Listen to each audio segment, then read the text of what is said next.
అది ప్రపంచంలోనే అత్యంత సంపన్నమైన ఆలయం. రోజుకు లక్షలాది మంది భక్తులు, కోట్ల రూపాయల ఆదాయం. కాని ఈ కలియుగ వైకుంకంలో డబ్బుకన్నా విలువైనవి, బంగారం కన్నా అరుదైనవి కొన్ని రహస్యాలు ఉన్నాయి. అటు చారిత్రక శక్తులు, ఇటు ఆధునిక సైన్స్. రెండూ సమాధానం చెప్పలేని ఆ అద్భుతాల వెనుక ఉన్న అసలు కథ ఏంటి? శ్రీవారి విగ్రహం చుట్టూ ఉన్న ఆశ్చర్యకరమైన రహస్యాలు ఏమిటి? ఈ వీడియోలో తిరుమల అసలు వెనుక ఉన్న రహస్యాలు తెలుసుకుందాం.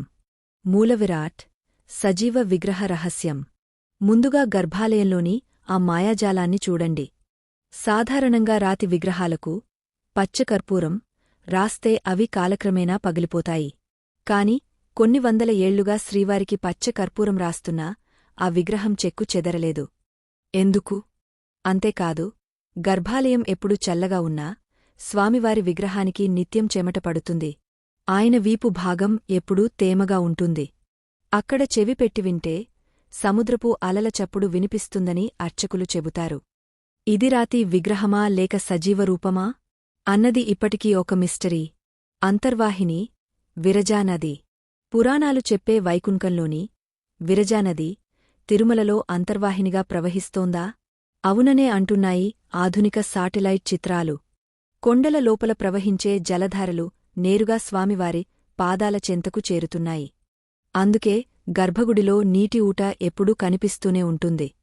1964లో ఈ ఊటను ఆపడానికి ప్రయత్నించినప్పుడు ఆ నీరు ఒక్కసారిగా పక్కన ఉన్న ఉగ్రాణం నుండి వెల్లువెత్తిందంటే ఆ నది శక్తి ఎంతో అర్థం చేసుకోవచ్చు.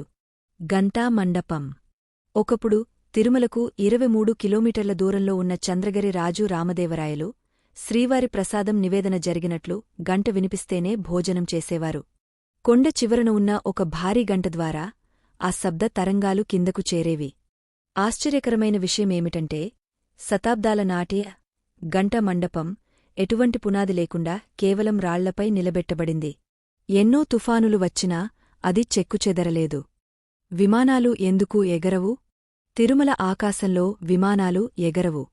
ఇది కేవలం భద్రత మాత్రమే కాదు, ఆగమశాస్త్ర నియమం కూడా. విమాన గోపురం నుండి వెలువడే ఆధ్యాత్మిక తరంగాలకు ఆటంకం కలగకూడదనే ఈ నిబంధన. పూలు ఎందుకు ధరించకూడదు? ఇక తిరుమలలో స్త్రీలు పూలు ధరించరు. ఎందుకంటే అక్కడి ప్రతి పువ్వు కేవలం స్వామివారికే అంకితం. మనం ధరిస్తే అది ఉచ్ఛిష్టం అవుతుంది. పూర్వం పూలు పెట్టుకున్నవారి తలల నుండి కోతులు పూలను తీసేసేవట. అంటే ఆ వానరాలు కూడా ఆ సంప్రదాయాన్ని గుర్తుచేసేవి. సంపద మరియు చారిత్రక అద్భుతాలు. బ్రిటిష్వారు ఎంతోమంది రాజులను పీడించినా తిరుమల జోలికి మాత్రం రాలేకపోయారు. సర్ థామస్ మన్రో లాంటి అధికారులు స్వామికి పరమ భక్తులయ్యారు. అందుకే ఆయన ఇచ్చిన మన్రో గంగాళంలో ఇప్పటికీ నైవేద్యం పెడతారు. ఇక శ్రీకృష్ణదేవరాయలు సమర్పించిన నవరత్న కిరీటాల నుండి నేటి భక్తుల కానుకల వరకు స్వామివారి పేరిట ఉన్న 11 టన్నుల బంగారం ఆ క్షేత్ర వైభవాన్ని చాటి చెబుతుంది. విమాన వెంకటేశ్వరుడు, మోక్షానికి దారి. గర్భాలయంలో స్వామి దర్శనం దొరకనివారు ఆనంద నిలయంపై ఉన్న విమాన వెంకటేశ్వరుడిని దర్శించుకుంటే చాలు. శ్రీవ్యాసరాయలవారు ప్రతిష్ఠించిన ఈ రూపం సాక్షాత్తు మూలవిరాట్తో సమానం.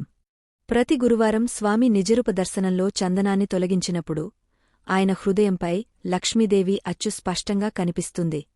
ఇవన్నీ కేవలం నమ్మకాలు మాత్రమే కాదు, కళ్ల ముందు కనిపిస్తున్న నిజాలు. సైన్స్ సమాధానం చెప్పలేని చోట ఆధ్యాత్మికత మొదలవుతుంది. ఆధ్యాత్మికతకు నిలువుటద్దం ఈ తిరుమల క్షేత్రం. మిత్రులారా, ఈ వీడియో మీకు నచ్చినట్లయితే వెంటనే లైక్ చేయండి. స్వామివారి మహిమలను 10 మందికి తెలియజేయడానికి ఈ వీడియోను షేర్ చేయండి. మరిన్ని ఇలాంటి రహస్యాల కోసం మన ఛానల్ని సబ్స్క్రైబ్ చేసుకోండి. ఓం నమో వెంకటేశాయ. గోవిందా గోవిందా.